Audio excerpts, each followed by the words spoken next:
Hi, இன்றைக்கி நம்ம பார்க்க போகிறது பிரியாணி. இது எப்படி செய்யலான்னு பார்க்கலாம். ஒரு குக்கரில் தேவையான அளவுக்கு எண்ணெயை ஊற்றிடுங்க.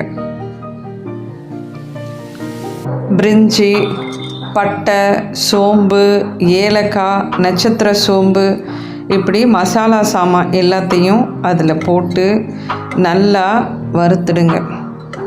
அது நல்லா வறுத்ததுக்கு அப்புறமா நம்ம நறுக்கி வச்சுருக்க வெங்காயத்தை அதில் போட்டு நல்லா வதக்குங்க.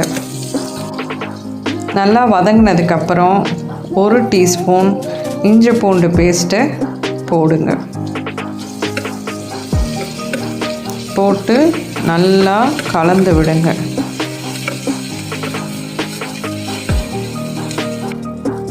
அதுக்கப்புறம் நறுக்கி வச்சுருக்க காய்கறிகள், கேரட்டு, பீன்ஸு, உருளைக்கிழங்கு, தக்காளி, பச்சை பட்டாணி இருந்ததுன்னா இந்த ஸ்டேஜில் அதையும் போட்டுக்கலாம். போட்டுட்டு நல்லா நம்ம கலந்து விடணும். கலந்து விட்டதுக்கப்புறம் பிரியாணி மசாலா இருந்ததுன்னா 1 டீஸ்பூன் எடுத்து அதில் போட்டுக்கோங்க.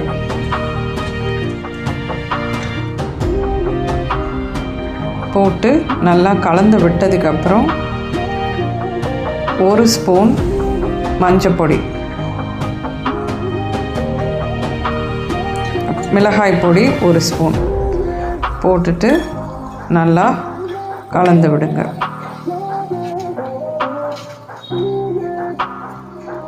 தேவையான அளவுக்கு உப்பையும் போட்டுட்டு நல்லா கலந்து விடுங்க. அதுக்கப்புறமா 1 ஸ்பூன் தயிர் எடுத்து போட்டு அதையும் நல்லா கலந்து விட்டுருங்க.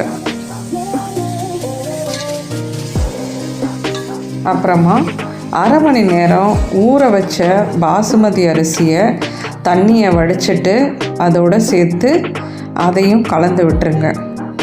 அப்புறம் நல்லா தாராளமாக கொத்தமல்லியும் புதினா இலையும் ஒரு கைப்பொடி போட்டுடுங்க.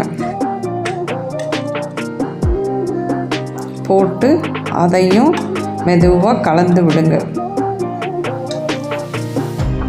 அரிசி உடையாமல் நல்லா அழகாக கலந்து விடுங்க.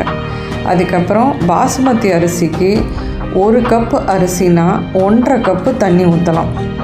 நான் இப்போ 2 கப்பு போட்டிருக்கிறதுனால 3 டம்ளர் தண்ணி விட்டுருக்கேன். இந்த ஸ்டேஜில் உங்களுக்கு உப்போ உரப்போ வேணும்னா பார்த்துக்கோங்க. மூடி வச்சுடுங்க. 1 விசில் வந்துன்னா போதும்.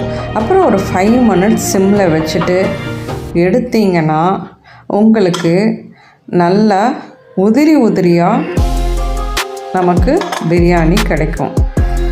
1 ஸ்பூன் நெய் போடுங்க. ஒரு வாசனை நல்லா இருக்கும். போட்டுட்டு மெதுவாக கலந்து விடுங்க.